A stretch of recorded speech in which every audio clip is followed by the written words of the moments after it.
Our next item of business is Christine Walker, our Director of Community Recreation Services, regarding the terms of reference for Rhode Island Community Center implementation.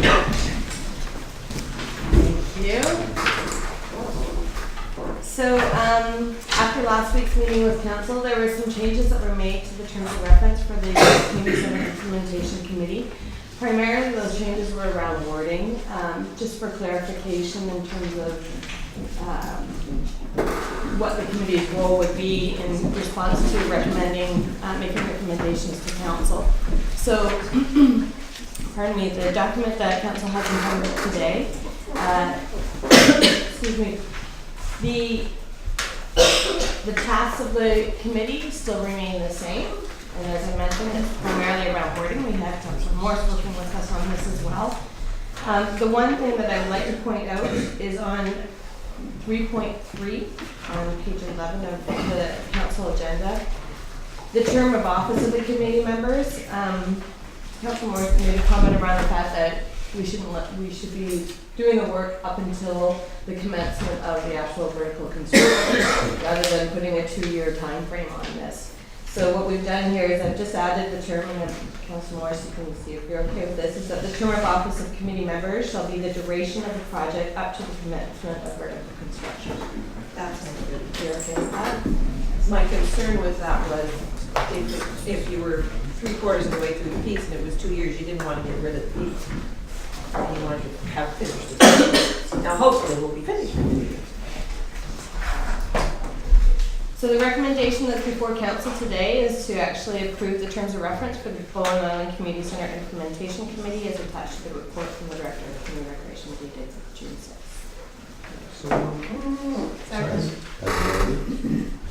As amended. Is there any discussion on it? No? Call for the vote.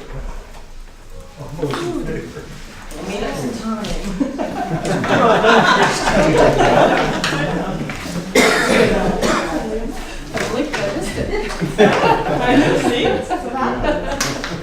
I noticed there's a request for a date for a closed meeting and the week of the 18th. Is it possible to do that on Friday the 22nd? Which might work out better, just because I know some members of council aren't available on the 18th. So we can That was the tap week it on of. to, Yeah. So thank you for bringing that up as part of at that point, is that we have put the call out for committee members, so we'll be posting the terms of reference as they've been amended today on the website.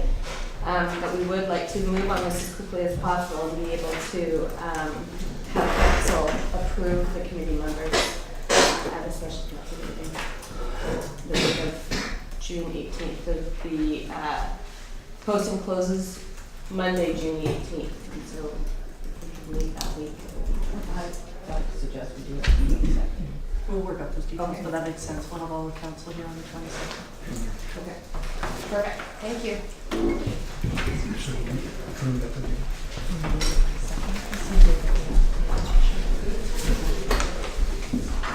Our next item of business is Lisa Rinch, our interim deputy corporate officer regarding Steamship Days Festival.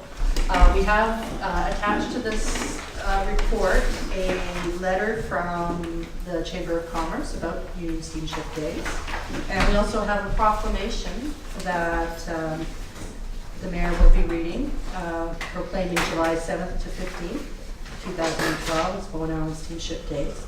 There's a couple of items in the report. One of the items is that the chamber had asked for a waiver on their liability insurance. Unfortunately, they weren't able to do that. They've since got that worked out. The other was garbage pickup for the event, which was a minimal cost, so we are absorbing that, as well as Metro Vancouver will be providing the garbage cans for the event. I noticed we have a couple members of the chamber in the audience. I'm not sure if they want to speak briefly to the event. Or... Hi, I'm Rod Marsh, acting as president of the Chamber of Commerce. We've got Rob Wall and Alan Mills, and George has joined us here too. Thanks to Mayor Jack Adelaire for your enthusiasm so far. I think you've had some discussions with both Rob and our secretary, Kevin Manning, around Steamship Days and some of the other councillors too. We're very excited to see this event having life breathed into it, and hope that with its inaugural year, we'll have some more enthusiasm and excitement in having this as an annual event for Bowen Island in the first week of July for years to come. So thank you very much, and we look forward to it. By the way, this is my golfing outfit. Very stylish. Yeah, thank you. So I guess Lisa will be able to talk to the points that Kathy had mentioned. Yes, it's very much a grassroots event. It's something where enthusiasm in the community has been welling up from different groups, whether it be charity organizations, local businesses. We see this not only as an opportunity for the community to come together and to welcome others and friends and other people from the Lower Mainland and to experience Bowen Island, but also to relive some of the glory days of the Union Steamship era, which Alan and myself and Rob can expand upon all the different people we've talked to and met, and the excitement that's coming up with this. So thank you for your support, and look very much forward to the event. Thank you. Yeah. So I'm gonna, should I stand up? It's the first official. My first official proclamation. Hear ye. But I did ask Lisa if she could provide me with a plume hat, chain of office, and maybe an ermine robe. Yes, I haven't seen that. I was wondering where the cake went. I haven't seen that. Anyway, it's really my pleasure to do this. I've talked to Alan and Bob quite a bit, and I think this is just terrific. It shows what we can do as a community. So this is the proclamation. Whereas the reputation of Bowen Island as the Happy Isle, and I'm not sure what that refers to, but anyway, the Happy Isle, a place of refuge and fun for the people in British Columbia and elsewhere, was once the way we were known. And whereas there is a heritage of the island as a destination for families, seniors, and youth to enjoy this magical setting as a place for healthy games, good food, and music and culture. And whereas Bowen Island Municipality supports and wants to strengthen its commitment to fostering an environment where local businesses can have every chance to thrive and succeed. And whereas Bowen Island Municipality supports a grassroots event that encourages tourism and traffic to the island to the benefit not only of the local economy, but those visitors who will have a chance to share in our beautiful surroundings and a great heritage. And therefore, I, Mayor Jack Adelar, on behalf of the Bowen Island Municipal Council, do hereby proclaim July 7th to July 15th, 2012 as Steamship Days, and encourage all resident businesses and institutions to celebrate Bowen Island's great and unique heritage with this new annual event. And that's it. That's the proclamation. Now, again, I just want to repeat, I think this is a terrific thing, and it's basically the start of our summer season of things to come on the island. It would be great to do it as one long, summer-long start to festivities on the island. Anyway, thank you very much. I'm very proud to be able to make this my first proclamation. You're here. You're here.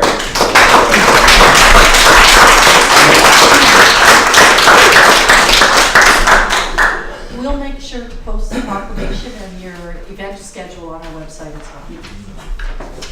Excuse me. In the request, we had discussed the waiving of the wharf fees for the activities on the municipal wharf. Did you get that? I haven't seen that route myself. It's part of the original letter. We'll look into that. Yeah, that's one thing. That's an important. That's crucial to us.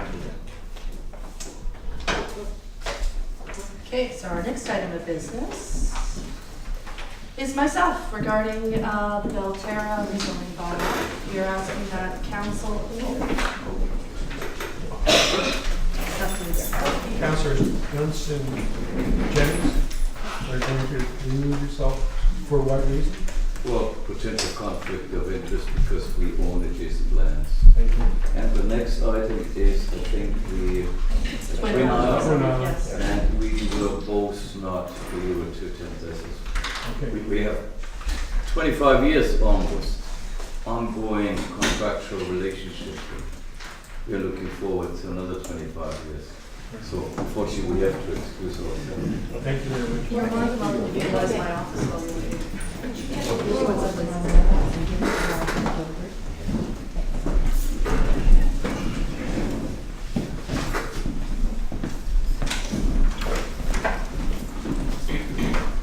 So there's a recommendation in front of council to adopt bylaw number 311, 2012, which is BIM land use bylaw number 57, 2002, amended bylaw number 311, and that it be reconsidered and finally adopted. On April 10th, the council gave third reading to this bylaw. It's been a long process for the bylaw.